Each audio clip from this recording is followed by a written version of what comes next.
All right, we had our first major snowstorm of the season yesterday. Not all of us had an easy go of it. Just take a look at some of these images. From delays to crashes, you certainly weren't alone if you found yourself in trouble, but 95% of all crashes are completely preventable. That's why authorities call them car crashes, not car accidents. So here to discuss what went wrong yesterday and what maybe we can do better in the future is AAA automotive expert Skylar McKinley.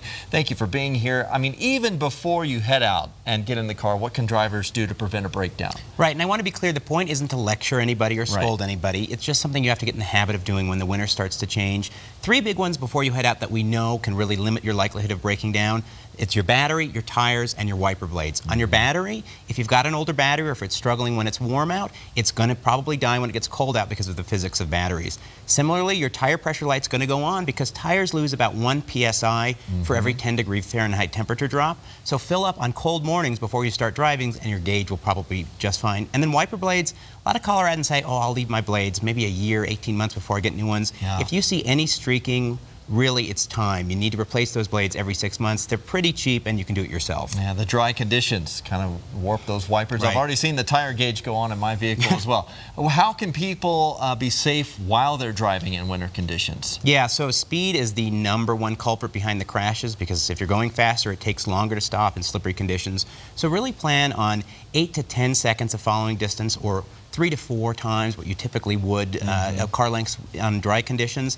The other big piece of advice I have is that four-wheel drive does not mean four-wheel stop. A lot of folks think they've got a big car, they can get going faster, that means they can stop faster.